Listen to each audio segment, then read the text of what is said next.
Hey guys, how are you all? I hope you all are doing really great. So in this video, I'm gonna speak about how to become emotionally less reactive. तो emotionally less reactive कैसे बने उससे पहले मैं ये बोलना चाहूँगा कि हमारा ब्रेन जो है ये किस तरह से काम करता है, इसका नेचर क्या है. Our brain loves to think in black and white. You know what is black and white thinking. Black and white thinking ये है कि कोई भी एक सिचुएशन हो, जैसे कि our brain loves to think like कि ये इंसान या तो बुरा है या तो अच्छा है. ये सिचुएशन बुरा है या तो अच्छा है. लेकिन द रियलिटी इज़ दैट कि एक इंसान इसमें कुछ अच्छा ही है, कुछ बुरा ही है. या ये सिचुएशन ये जो अभी जो मेरे साथ हुआ इसमें कुछ अच्छा भी था. ऐसा नहीं बोल सकते कि 100% अच्छा था या 100% बुरा था, ऐसा भी नहीं है ना. सो बट एक होता है कि हमारा नॉलेज है कि कोई भी इंसान पूरी तरीके से बुरा नहीं होता है या अच्छा नहीं होता है. या अगर कोई इंसान मेरे साथ अच्छा है, इसका मतलब भी ये नहीं है कि उसको 100% सिचुएशन में मैं जो बोलूँगा उसको ही मानना पड़ेगा तभी वो अच्छा हो सकता है, तभी वो मेरे साथ अच्छा हो सकता है. दैट पर्सन में भी इन सम सिचुएशन नो भी बोल सकता है, but still that person may be good with me, may be like caring with me, may be that person is loving me, क्योंकि that person has some their own boundary. Okay, it was मैं कुछ दूसरा topic पे गया. तो मैं ये बोलना चाह रहा था कि हमारा जो ब्रेन है ना, it loves to think in black and white way. तो ये कहाँ से आया ये मैं बोलता हूँ. इन अर्लियर टाइम, लाखों साल या हज़ारों साल, पता नहीं इतने साल पहले, जब हम शिकार पे जाते थे तब हमारा ब्रेन किस तरह से ट्रेन हुआ. जैसे कि अपोजिट जो ट्राइब है उस ट्राइब के लोगों को हमें मारना है. तो अगर हम इस तरह से सोचें, ब्लैक एंड वाइट ना सोच के पूरा ऐसे सोचें कि अच्छा दिस पर्सन इज़, अभी ये मेरा एनिमी है, लेकिन इसका अपना फैमिली है, बच्चा है, बीवी है, घर है, इसको मैं नहीं मार सकता. ये शायद अपने फैमिली के लिए मेरे साथ ये फाइट करने के लिए आया.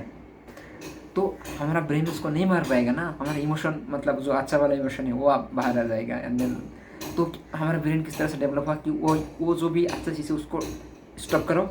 जो वो है ब्लैक एंड वाइट, इसको पूरी तरीके से बुरा सोचो. ये इंसान बुरा है तो तभी तुम मर पाओगे. तो उसी तरीके से क्या होता है कि जैसे कि कोई भी एक आपका दोस्त हो, कोई भी एक फैमिली मेम्बर हो, या कोई भी एक इंसान हो, ठीक है, तो वो आपके साथ जब एवरीडे का जो एक्टिविटी है, या आप जब मिले, या ऐसा बहुत सारा चीज़ होगा, सिचुएशन होगा, बहुत सारा ऐसा घटना होगा कि वो आपके साथ बहुत अच्छे से बिहेव किया. आप जो चाहते थे वो किया, या आप वो वैसा वाला काम किया जो करने से आप खुश हो गए. और वो जानबूझ के भी किया. और yes, that person loves you, that person cares for you, that's why that person does that those things for you. लेकिन उसी बीच में कुछ हो जाता है, या तो इंटेंशनली या तो अनइंटेंशनली, क्योंकि at the end of the day we all are human being, we all have some limitation. हम तो कुछ कुछ हुआ जो आपको डिसअपॉइंट कर गए. और हमारा ब्रेन का और एक वो है कि कभी कभार क्या होता है, ये जो our brain can not distinguish between एक जो कि रियल थ्रेट है, और दूसरा जो कि हमें जो पसंद नहीं है, जो चीज़ हमें पसंद नहीं है. तो कभी कभार ये होता है कि जो हो रहा है वो हमें पसंद नहीं है, लेकिन हमारा ब्रेन उसको इस तरह से पार्सिव करता है कि वो रियली थ्रेट है. जिस तरह से हम कोई टाइगर देखने से हमारा ब्रेन जिस तरह से fight and flight response activate हो जाता है ना, तो उस तरह से एक्टिवेट हो जाता है.